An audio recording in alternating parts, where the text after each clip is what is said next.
Assalamualaikum dan hai semua. Selamat datang ke video kali ini di mana kita akan belajar sesuatu yang sangat penting untuk dunia perniagaan. Hari ini kita nak sembang pasal perniagaan perkongsian, satu bentuk bisnes yang sangat popular di kalangan usahawan kecil dan sederhana. Perniagaan perkongsian ialah bisnes yang dimiliki oleh 2 hingga 20 orang. Biasanya, mereka bergabung untuk kumpul modal, kongsi idea, dan manfaatkan kepakaran masing-masing supaya perniagaan lebih kukuh dan berkembang. Contohnya, seorang pandai buat air, seorang lagi pakar dalam promosi. Bila gabung kekuatan, bisnes jadi lebih mantap dan peluang untuk berjaya pun lebih tinggi. Setiap rakan kongsi boleh sumbang modal, kepakaran, tenaga atau pengaruh. Ada yang mungkin sumbang duit, ada yang sumbang masa dan tenaga, dan ada juga yang bawa rangkaian kenalan. Semua sumbangan ini sangat penting dan akan direkod, terutamanya yang melibatkan wang atau aset, supaya tiada salah faham di kemudian hari. Tapi bila berkongsi, mesti ada cabaran. Kadang-kadang boleh timbul salah faham, rasa tak adil, atau perbezaan pendapat yang boleh jejaskan hubungan. Sebab tu, penting ada perjanjian jelas dari awal supaya semua tahu hak dan tanggungjawab masing-masing, dan dapat elakkan konflik yang tak diingini. Komunikasi yang baik dan persetujuan bersama adalah kunci utama untuk pastikan perniagaan berjalan lancar dan semua pihak berpuas hati. Jom kita tengok dokumen penting yang boleh elakkan masalah, Ikatan Perjanjian Perkongsian, yang akan melindungi semua rakan kongsi sepanjang perjalanan bisnes.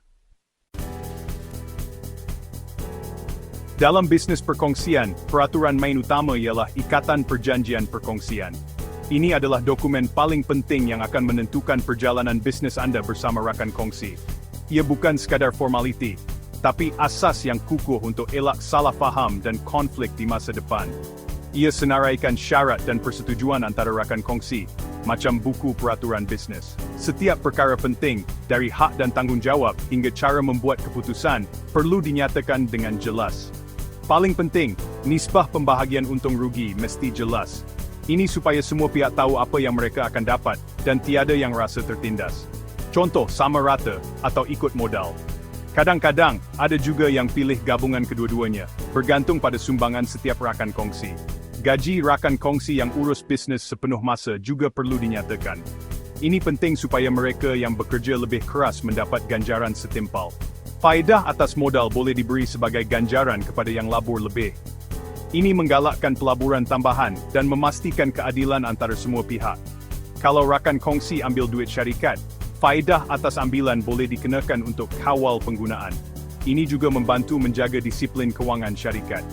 Tanpa perjanjian bertulis, undang-undang akan anggap semua untung rugi dibahagi sama rata, tiada gaji, tiada faedah atas modal. Ini boleh jadi punca pertelingkahan jika ada yang rasa tidak adil. Jadi, bincang dan sediakan perjanjian lengkap sebelum mula bisnes.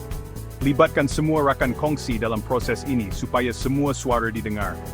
Ia elak banyak masalah di masa depan. Perjanjian yang jelas akan jadi pelindung jika berlaku sebarang isu atau salah faham. Perjanjian ini lindungi semua pihak, memastikan bisnes berjalan lancar dan hubungan rakan kongsi kekal harmoni. Selepas setahun menjalankan perniagaan bersama rakan kongsi, sudah tiba masa untuk kita kira untung rugi syarikat. Kita nak tahu dengan jelas bagaimana keuntungan akan dibahagikan antara semua rakan kongsi. Untuk tujuan ini, akaun pengasingan untung rugi digunakan supaya pembahagian untung bersih dibuat mengikut perjanjian yang telah dipersetujui sejak awal. Contohnya, perkongsian ceria berjaya memperoleh untung bersih sebanyak 50 selepas setahun berniaga. Gaji Aiman sebagai pengurus syarikat ialah RM12,000 sebagai ganjaran atas tanggungjawab tambahan yang dipikulnya. Selain itu, faedah atas modal juga diberikan. Aiman menerima RM10,500 dan Badrul pula mendapat RM1,000 berdasarkan jumlah modal yang mereka laburkan. Semua bayaran seperti gaji dan faedah ini perlu ditolak daripada jumlah untung bersih. Jadi baki yang tinggal ialah 36,500. Baki ini kemudiannya dibahagikan mengikut nisbah yang telah dipersetujui. Jika sama rata, setiap rakan kongsi akan menerima 19,750.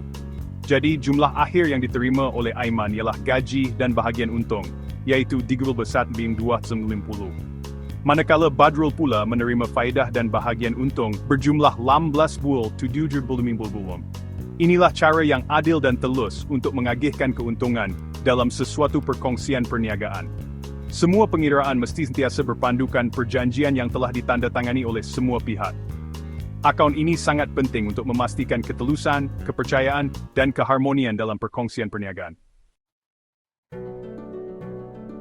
Selepas agih untung, kita rekod pendapatan rakan kongsi dalam dua akaun modal dan semasa. Akaun modal tunjuk pelaburan asal jumlahnya tetap kecuali tambah atau keluarkan modal. Akaun semasa pula rekod urus niaga harian, gaji, faedah, untung, dan ambilan. Jika ambil duit syarikat, ia didebitkan dalam akaun semasa. Baki akhir tunjuk sama ada perniagaan hutang pada rakan kongsi atau sebaliknya. Dua akaun ini mudahkan urus kewangan dan pastikan keadilan. The ring intensive gain.